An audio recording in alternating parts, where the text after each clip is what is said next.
Welcome to Garden Delights. I'm Susan Howington, Family Consumer Science Agent with the Henry County Cooperative Extension, partnership with the University of Georgia Cooperative Extension. Today we're going to talk about honey. We're going to hear from Frank Hancock, our Agriculture Natural Resource Agent, and he's going to talk more about honey. So we'll see you back in just a little bit on Garden Delights.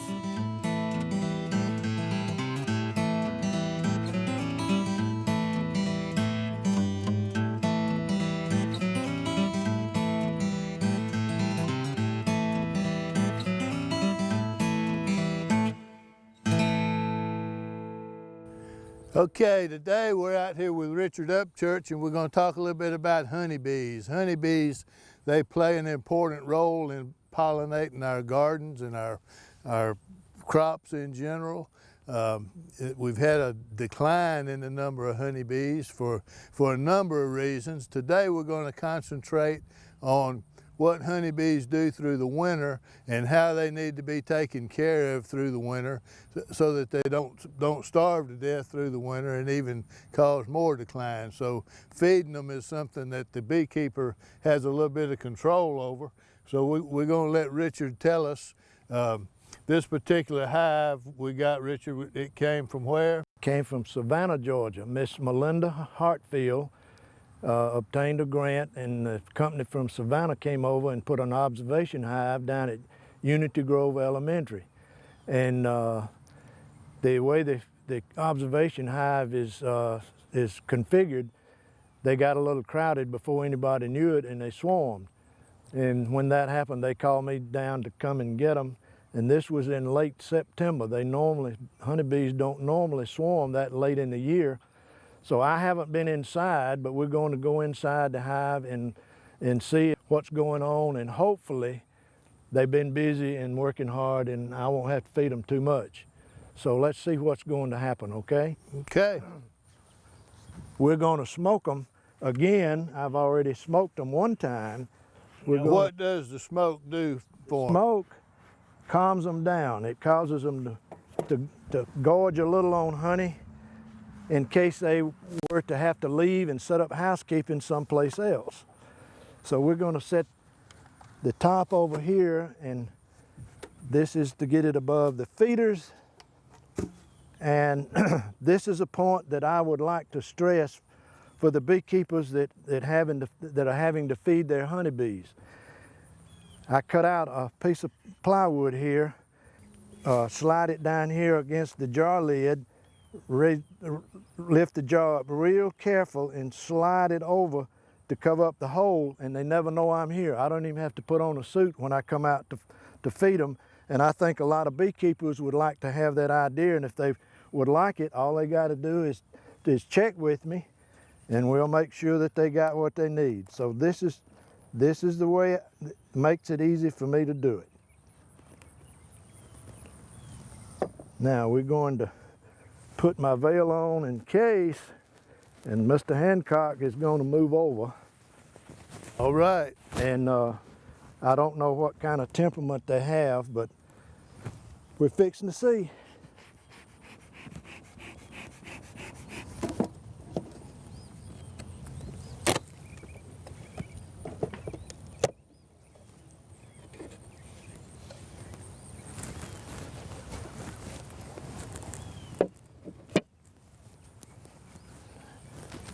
And this is a super that had pulled comb but was empty that I put on here for them to store some extra stores in. So what I'm going to do is I'm going to leave the bees in here and just sit it down right here with the bees. This right here is a queen excluder that allows the worker bees to come up into the box above them, but it won't let the queen come up. And the reason I had that on there is if I had not had the queen excluder, the queen would have moved right up into that empty super and started laying eggs. So that's the reason for that. Now when I put these bees in here, these frames had brand new wax foundation, and they have to pull the comb before the queen can lay eggs. So we got a lot of bees. And if you can see a little more closely, they're pulling the comb on the inside of the outside frame. So that tells me that they've pulled most of the comb in the center of the hive, because that's where they normally start, is in the center. And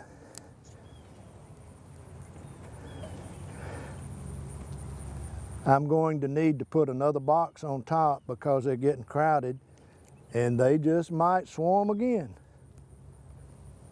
And they've got some brood, but not much. But let's go a little deeper. One or two more. We won't take them all out. We'll go one or two more and see what's going on. Yeah, that frame, you can see the queen is laid, and it's got brood that's been capped over. And that's a good sign that I'm gonna have to feed them all winter, because there's a lot of bees here. Lots and lots of bees. And I'd like to make this statement. I'm under the impression here lately that a lot of hobby beekeepers might just take off too much honey, because it's going to take a lot of honey for these bees right here to go through the winter. Normally, they eat about 25 to 30 pounds of honey a month, depending on how many bees. And there's a lot of bees in this hive, more than I thought. I should have already been in here and checked them out. See, that frame has a solid brood on both sides, and that means we're going to have twice as many bees. And if this is the original queen, she should be marked, but I'm not going to take the time to check to see if it's the original queen. We're just going to put this frame, since it doesn't have all the comb pulled, we're going to put it over here in the middle and sort of beg them to pull it next. Because if you don't get all the comb pulled we call this bottom box the brood box, and if they don't pull all the comb in the brood box, chances are it won't get pulled. And I'm going to take this one out. It might not have any comb pulled. It doesn't have any at all. So we're going to stick it over here in the center.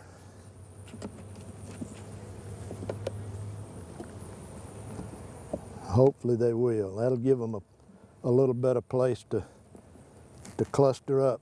In the wintertime, they get in a cluster.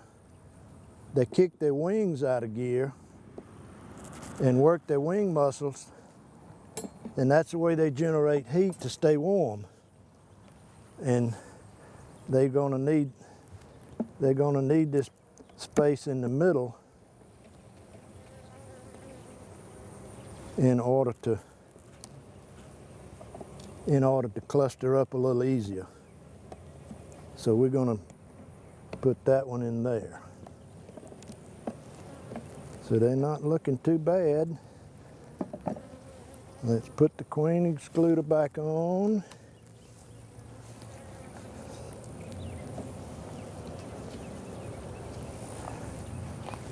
And put this one back on.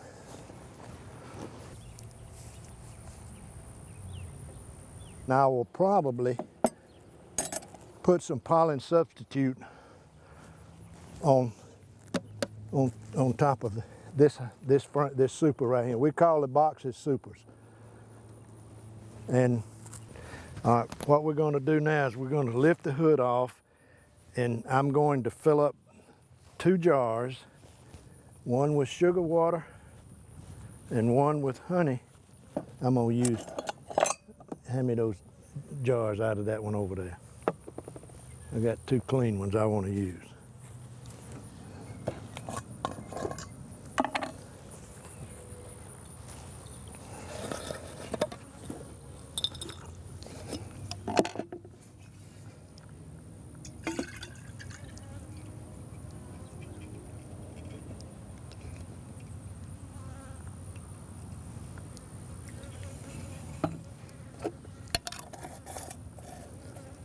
And this is what I was mentioning in early. If you got this little device, it makes it real easy to slide it right back down. And I've got a lady right here that doesn't like me. She's checking me out. Yeah. It's a little cooler than it normally is for this honey to run.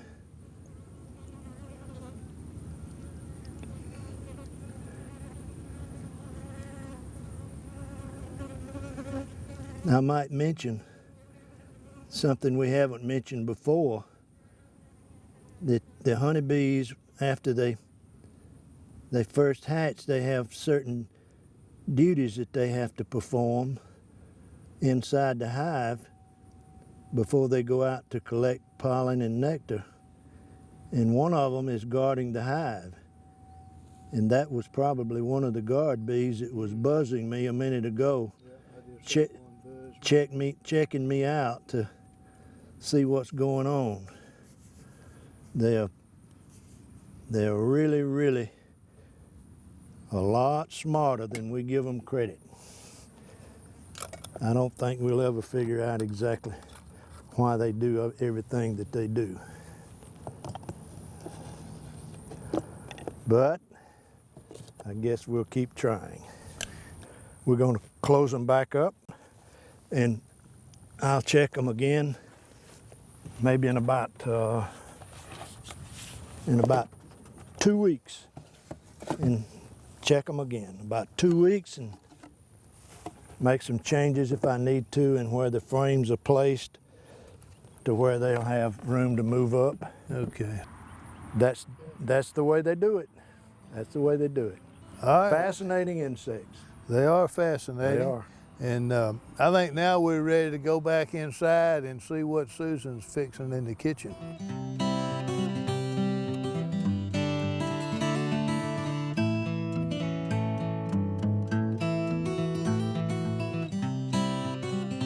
Welcome back to Garden Delights. Frank is with us, and we're going to try our honey granola bars, Frank. Honey granola bars. Yes. All right. Are you looking forward to it? I am looking forward to it. All right. Well, I am going to try to scoop it up and give it to you on your little napkin there. Okay. right. I will use my napkin since we're on TV. Yes. We don't want it dropped. This will make about 10 bars, so I'm just going to go ahead and cut one side of it. And you can see they're pretty firm. So, you know, when I was pouring it up, all you got to do is let it set out. Now, if you want to do it faster, you could put it in your freezer and speed it up a little bit. But as you can see, nice size bar, and you can keep it for a while. Good snack. And what's even better is it's homemade. Mm-hmm. We've been out talking about bees. We went out to Richard Upchurch's, and he's got some bees out there.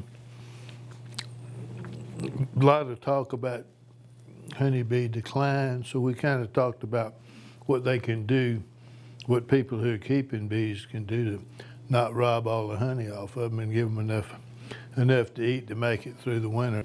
So we need to make sure that we are providing some areas for our bees to forage on, because if we didn't, we wouldn't have this wonderful honey that's locally in our area. So check out the website.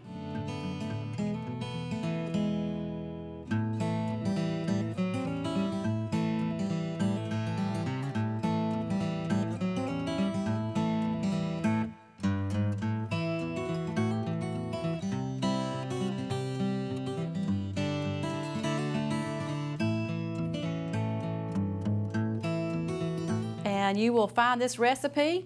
And Frank and I will see you next time on Garden Delights. That's all I got to say. I'm eating.